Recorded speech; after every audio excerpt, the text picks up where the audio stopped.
Hi everyone, welcome back to our YouTube channel. So friends, इस video में हम आपके लिए लेके आए हैं रीजनिंग। जी हाँ दोस्तों, रीजनिंग के क्वेश्चन लेके आए हैं जो कि ट्रेंडिंग में हैं। जेके एसएसबी के एग्जाम में जो आ सकते हैं आपको, फाइनेंस सब इंस्पेक्टर के एग्जाम में आ सकते हैं आपको, stock assistant, wild life guard, veterinary farming, social forestry. जो भी इन एग्जाम की ये वाले एग्जाम और ये वाले एग्जाम की तैयारी कर रहे हैं, सिर्फ यही बच्चे इस एग्जाम वीडियोस को देखें। अगर वो पटवारी की तैयारी भी कर रहा है तो उसको देख सकते हैं, क्योंकि ये जेके एसएसबी का लेवल यहाँ पे रहने वाला है। तो ये वो क्वेश्चन हैं जो कल का एग्जाम हुआ आपका जेके पीएसआई का, उसमें जो रीजनिंग के क्वेश्चन थे, मैं उनको आपके साथ डिस्कशन करूंगा।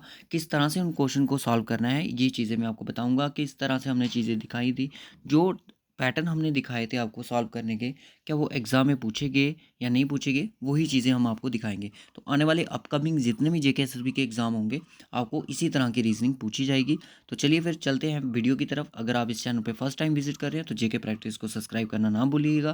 बेल आइकन को प्रेस जरूर ऑन कर लिया, और डिफरेंट डिफरेंट सोशल मीडिया के प्लेटफॉर्म ज्वाइन करने के लिए लिंक डिस्क्रिप्शन बॉक्स में प्रोवाइडेड है। टेलीग्राम को जरूर ज्वाइन करें। तो चलिए फिर चलते हैं क्वेश्चन की तरफ। क्या क्या क्वेश्चन थे। सबसे पहले इस वीडियो को ज़्यादा से ज़्यादा शेयर कर दो। जो भी बच्चा फाइनेंस सब इंस्पेक्टर की तैयारी कर रहा है, स्टॉक असिस्टेंट इन एग्ज़ाम की तैयारी कर रहा है, उनके साथ इस वीडियो को शेयर कर दो। मेरे पास सेट ए है। सेट ए का क्वेश्चन की अगर मैं फर्स्ट रीजनिंग का जो क्वेश्चन था मैं उसकी बात करूं, शीट ऑफ पेपर आपको बोर्ड है कि कोई शीट है पेपर की, आपने उसको फोल्ड करना है डिफरेंट स्टेप में। स्टेप कौन से हैं ये आपको दिए गए हैं। फिर उसको ओपन करना है, फिर आपने दिखना है कि उनमें से जो आपने शीट फोल्ड की थी वो ये है या फिर ये है या फिर ये है। ठीक है। सबसे पहले आपको बोला गया कि आपके पास इस तरह से शीट है, आपने उसको फोल्ड किया यहाँ से, दूसरे स्टेप में आपने उसको फोल्ड किया, तो ये शीट कुछ इस तरह की रहेगी। ठीक है, इस तरह की रहेगी। ओके। फिर उसके बाद आपको बोला गया कि शीट रहने के बाद फिर उसको इस तरह से फोल्ड करो। फिर जब वो इस तरह से बन गई, फिर आपको बोला गया कि उसको सेंटर से भी इसको मोड़ दो, तो यानी कि फोल्ड कर दो। फिर ये कुछ इस तरह से बन गई। जब हमने उसको खोलेंगे तो डेफिनेटली आप हमारा सी ऑप्शन बनेगा। ठीक है, यानी कि थर्ड बनेगा। क्लियर है। इस चीज़ को आप खुद करके देख सकते हो। एक पेपर को लो, ये बहुत ही ईजी है, प्रैक्टिकली क्वेश्चन है। जिस बच्चे ने एग्जाम में इसको फोल्ड करके ऐसे किया होगा तो वो उसका आंसर ज़रूर निकाल दिया होगा। ठीक है, चलिए फिर चलते हैं नेक्स्ट क्वेश्चन की ओर। ये क्वेश्चन आया आपका बैंड डायग्राम से। ठीक है, ये क्वेश्चन मैंने जो अपने स्टॉक असिस्टेंट वाले बच्चे हैं उनको मैंने करवा दिए हैं ये क्वेश्चन, और ऐसे ही उनको आएंगे एग्जाम में। Study the diagram carefully, answer the question here in the diagram triangle represent doctor. जो आपका ये ट्राइंगल है ये रिप्रेजेंट कर रहा है डॉक्टर को। ओके।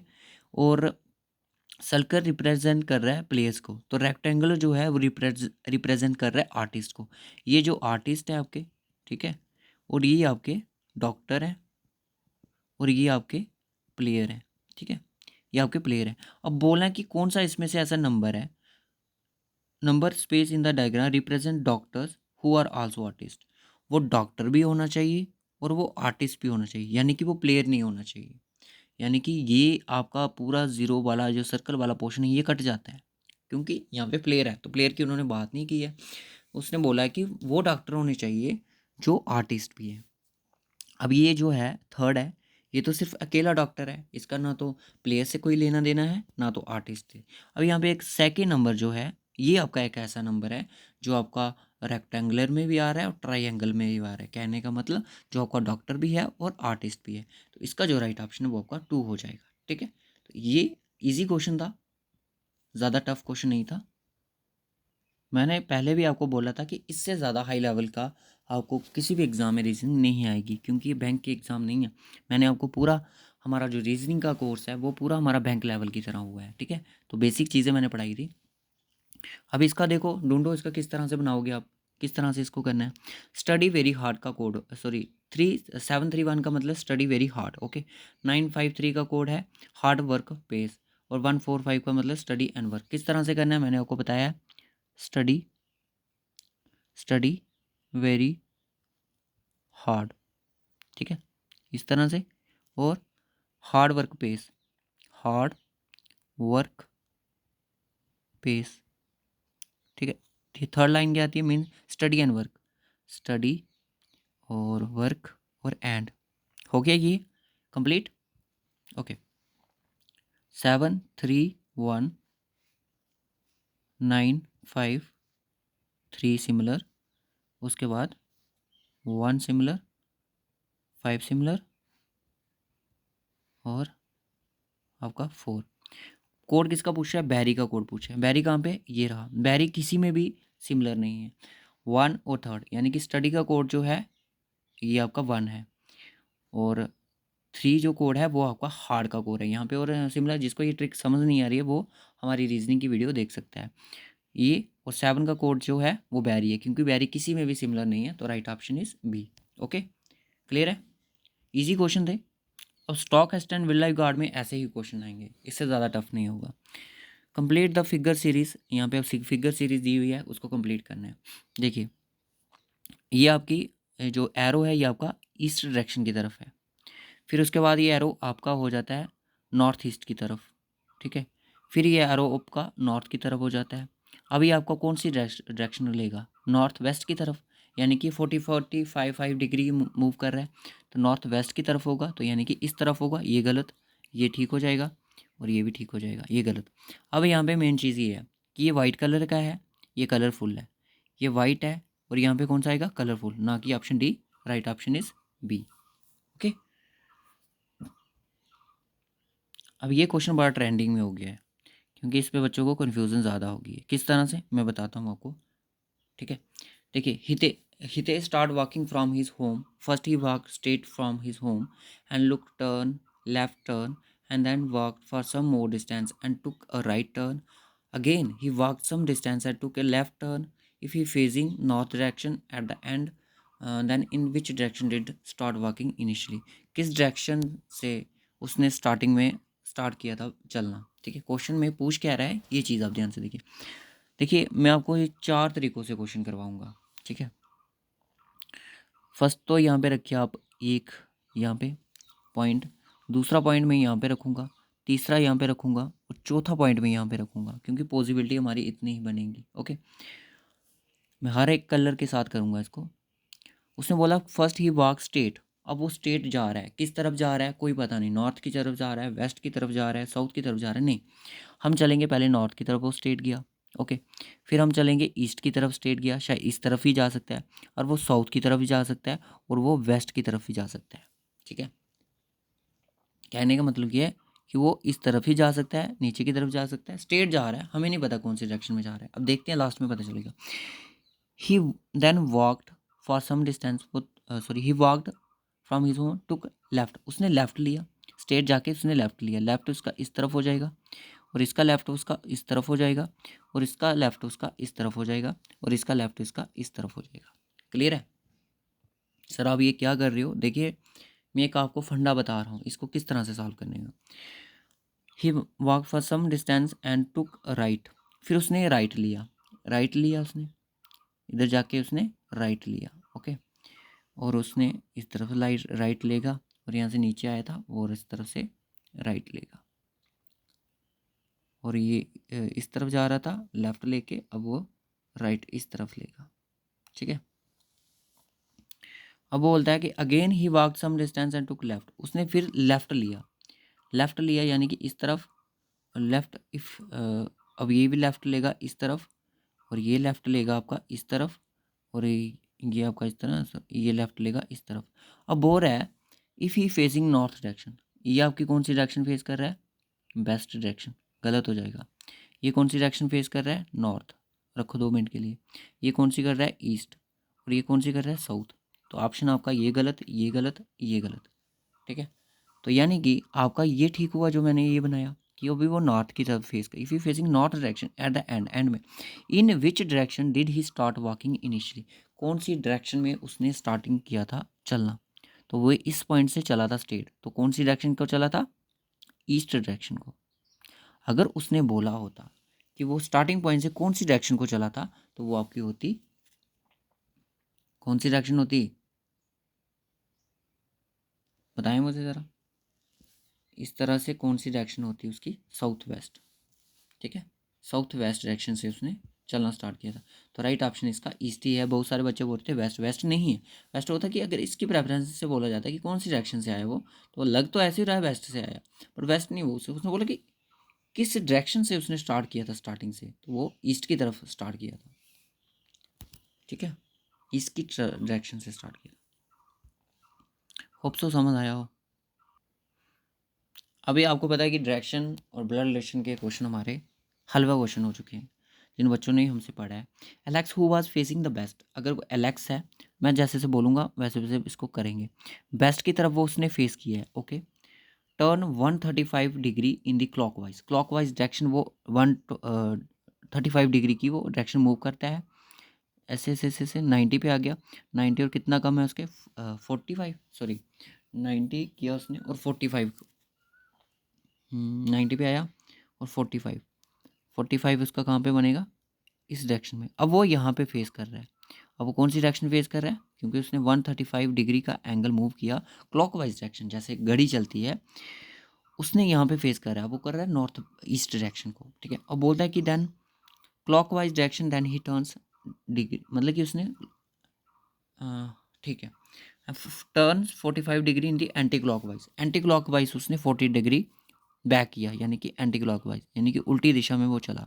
इस यहाँ पे आ गया उसका फिर, और कि which direction is he is facing now, अब वो कौन सी डायरेक्शन फेस कर रहा है, दैट इज नॉर्थ। ओके, अब यहाँ पे क्वेश्चन आया है कि following figure circle represents literate, circle जो बता रहा है वो लिटरेट बता रहा है। बिगर रेक्टेंगल, जो बड़ा रेक्टेंगल है वो बता रहा है हेल्थी, स्मॉलर बता रहा है रिच पीपल, रिच पीपल। अब देखते हैं क्वेश्चन क्या बोलता है। बोल रहा है कि which number represent those literate, वो लिटरेट जो कि ना तो रिच है ना तो हेल्थी है। वो लिटरेट, लिटरेट कौन था, लिटरेट था सर आपका ये वाला, ना तो वो हेल्थी होने चाहिए, ना तो इसमें आने चाहिए, ना तो इसमें आने चाहिए। कौन से है वो आपका सिर्फ एक ही नंबर है, वो है आपका 4 जो कि सर्कल में आ रहा है। ओके, उसके बाद ये क्वेश्चन आपका, हाँ स्टॉक एक्सटेंड के लिए तो नहीं बनेगा बट फाइनेंस सब इंस्पेक्टर में ज़रूर बनेंगे ये क्वेश्चन। उसने बोला some fruits are vegetable, some vegetable are leafy vegetable, no leafy is fruit. बनाइए किस तरह से, सम फ्रूट्स, कुछ फ्रूट्स वेजिटेबल्स हैं और कुछ वेजिटेबल्स लीफी वेजिटेबल हैं, एल बी लिख देता हूँ। कोई भी लीफी वेजिटेबल है वो फ्रूट नहीं है, तो इनका इनका कोई रिलेशन नहीं है। ठीक है, all fruits are leafy vegetable, सारी की सारी फ्रूट्स हैं वो लीफी वेजिटेबल है, गलत। No fruit is leafy vegetable, बिल्कुल सही, तो ओनली सेकंड फॉलो। ओके, इस तरह से ये क्वेश्चन था। अब इसमें से क्वेश्चन आया था कि इसमें से ऑड फिगर कौन है। ऑड फिगर देखिए सभी तो एक जैसी है, बस यहाँ पे आप देख सकते हो स्पेस बना हुआ है जो कि इसमें इसमें इसमें नहीं है। ठीक है, तो राइट ऑप्शन इसका डी हो जाएगा। और यहाँ पे एक एनालॉजी का क्वेश्चन आया था, ये बहुत ही इजी क्वेश्चन था। इतना मतलब जब मैंने क्वेश्चन देखा ही पेपर देखा मैंने, तो ये मैंने सोचा कि ये तो बहुत ईजी क्वेश्चन है, क्योंकि इस तरह के क्वेश्चन मैंने बच्चों को करवाए थे। ठीक है, इसमें कुछ नहीं करना था, 3+4+5 आपका कितना होता है 12, और 1+7+9 आपका कितना होता है 7 और 9 16 और 1 17। तो राइट ऑप्शन आपका डी था। ठीक है, इजी क्वेश्चन था ये। अभी एक और क्वेश्चन ये था, ये थोड़ा मेंटल मैथमेटिक रीजनिंग से बन जाता है। बोला है कि एक्स और वाई की वैल्यू है 1:3। ओके, अब इस रेशियो को पुट करना है इसमें, सॉरी ये रेशियो प्रोपोर्शन से क्वेश्चन बना हुआ मुझे लगता है। देखिए एक्स की वैल्यू क्या थी 1 ही थी, तो बनाइए ज़रा इसको, क्या करेंगे 7 तो एज इट था, एक्स स्केयर यानी कि 1 का स्केयर, तो 7 1 जब 1 ही आएगा। ओके, प्लस 3x यानी कि 1 और y+3, तो 7+3 3 9, तो यानी कि 16 आना था, ऑप्शन ए एलिमिनेट हो गया। ठीक है, उसके बाद यहाँ पे देखते हैं 2 1 2 2 3 6, यहाँ पे 6 आना था और 3 3 9, और यहाँ पे 15। ठीक है, और 16:2, ये इसका राइट ऑप्शन था। ओके, इजी क्वेश्चन थे। अब यहाँ पे लेटर सीरीज आई थी जो कि बहुत ही ज़्यादा इजी थी। अब क्वेश्चन था इसका कोड बताना है आपने, जो कि लेटर दिए है और कोड डिजिट दिए हैं, इनके थ्रू बताना था। तो डब्ल्यू का सबसे पहले कोड ढूंढा हमने, हमें मिला 3, एन का कोड हमने देखा 4, सी का कोड हमने देखा 8 3 4 8, और एस का कोड देखा हमने 9, और जेड का कोड क्या था 6, और बी का कोड 7। 3 4 8 9 6 7, 9 6 7, 9 6 7, 9 6 7 आपका डी ऑप्शन था। अब यहाँ पे क्वेश्चन पूछा गया है कि यहाँ पे एक इमेज है, जैसे कि ये है, इसकी शैडो यहाँ पे दिख रही है, शैडो आ रही है। अब बताइए इसकी शैडो कौन सी होगी, तो ये तो नहीं होगी भाई, ये भी नहीं होगी, सामने दिख रहा था, इसका ऑप्शन बी ही है। बहुत ही ज़्यादा इजी क्वेश्चन था। अब मैं आपको मैथ के क्वेश्चन भी करवाऊंगा, जो मैथ के क्वेश्चन यहाँ पे पूछे गए थे, ठीक है। बोल रहा है कि A is the father of B but B is not his son, C is the daughter of B. मैं इसको बनाऊंगा ऐसे ही, ये जो फादर हैं बी के, ठीक है, ये प्लस, उसके बाद ये बोलता है कि बी उसका सन नहीं है, यानी कि डॉटर है। उसके बाद बोलता है C is the daughter of B, C है जो डॉटर है बी की, okay. D is the wife of A, D है जो वाइफ है डी की, ओके, सॉरी, डी है जो वाइफ है ए की। ई है जो डॉटर है बी की, ई है जो ब्रदर है बी का, सॉरी, ई है जो ब्रदर है बी का।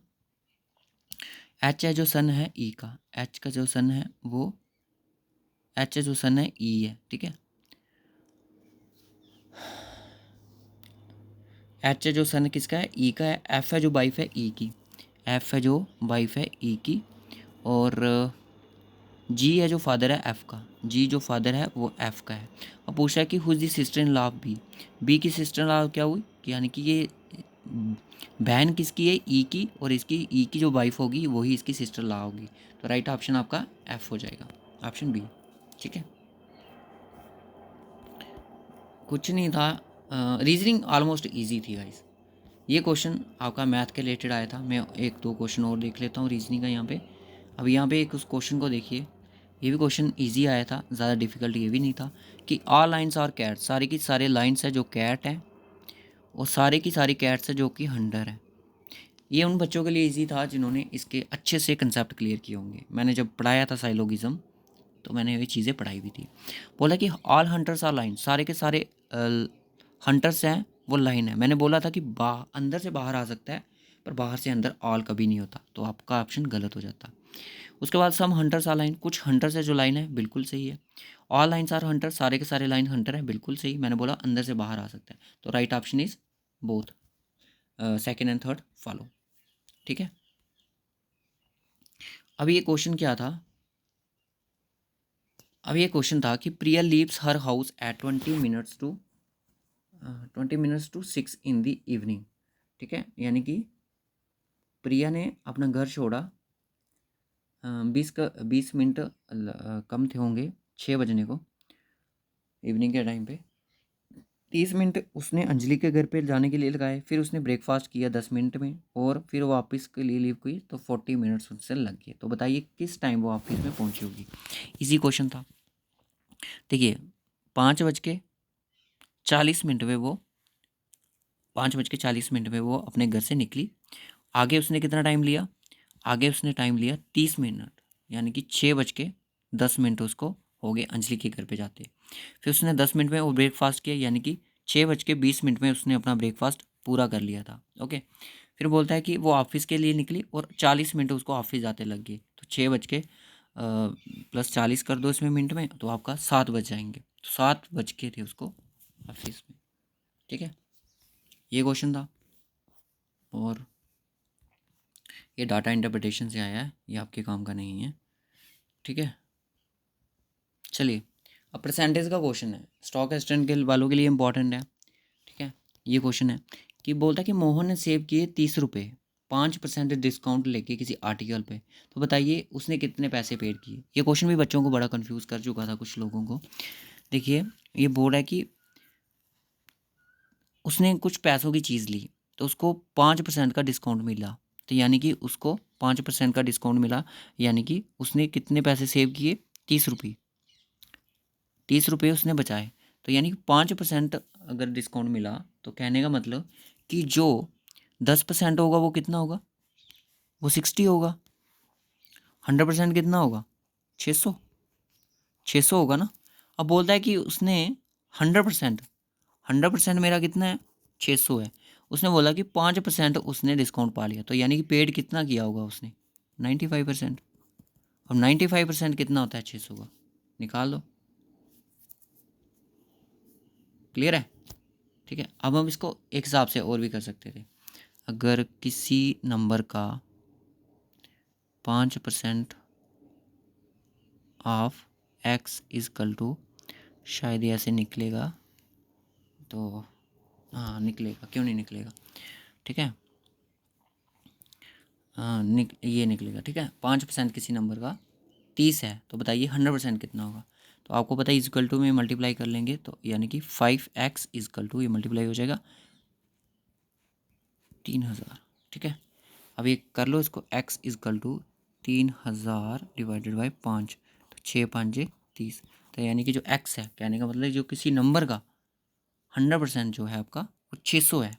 तो बाकी आप देख सकते हो, इजी क्वेश्चन था, ज़्यादा डिफ़िकल्ट नहीं था। और मैं आपको एक क्वेश्चन और करवाना चाहता हूँ यहाँ पे। मुझे ऑलमोस्ट जो मैथ था, रीजनिंग थी, मेरे को तो ठीक लगा। बाकी उनके लिए डिफ़िकल्ट होगा जिन्होंने बच्चों ने प्रैक्टिस नहीं की थी, क्योंकि स्टॉक एक्सटेंड के लिए हमने कोर्स लाया है। तो इतना तो आप बच्चे कर लेंगे, मुझे पता है इन चीज़ों को, ईजी था ये। एक क्वेश्चन और था, अभी बहुत सारे क्वेश्चन थे जो इन्होंने मिसिंग किए थे। अभी ये क्वेश्चन भी इजी है, ठीक है। Average of weight 25 kids is 24 kg, okay. 24 kg उनका वेट है average. If the weight of man का इंक्लूड उसमें वेट किया गया और एवरेज बढ़ गई कितनी, 2 kg। चलो करते हैं इसको। 25 बच्चे थे, उनका वेट की जो एवरेज थी 24 kg थी। एक्चुअल में वेट कितना था, 600 kg, 600 kg उनका वेट था, ओके। फिर बोलता है कि एक बंदा और इंक्लूड हो गया, एक बंदा इसमें और इंक्लूड हो गया, तो इनकी एवरेज कितनी होगी, 26 होगी। एवरेज बढ़ के कितनी, एवरेज 2 बढ़ी ना, 2 को इसमें ऐड कर लो, 24 और 26 kg होगी। अब इसको मैं 6×6 = 36 और 676 हो जाएगा, 26 का स्क्वायर। और अब बोलता है कि जो मैन की एवरेज वेट कितना था। अब आप नया वेट कितना आया, 76, और 600 को उसको माइनस करोगे तो आपका 76 आएगा, जो कि वेट किसका था, मैन का था। क्लियर है। होप सो गाइस आपको ये वीडियो अच्छा लगा हो। जो क्वेश्चन आए थे रीजनिंग और मैथ के, तो मैं इजी टू मॉडरेट ही कहूँगा, क्योंकि ज़्यादा डिफ़िकल्ट तो थे नहीं, मुझे तो लगे नहीं देखने में। आपको कैसे लगे तो कमेंट करके ज़रूर बताएं, ठीक है। ओके गाइस, जो स्टॉक एक्सचेंज जिन्होंने पेपर नहीं दिया वो इन क्वेश्चन की प्रैक्टिस करें अच्छे से। नई चीज़ें किसी को पता चलेगी इनमें तो वो पूछ सकता है, बट ईजी थी ये।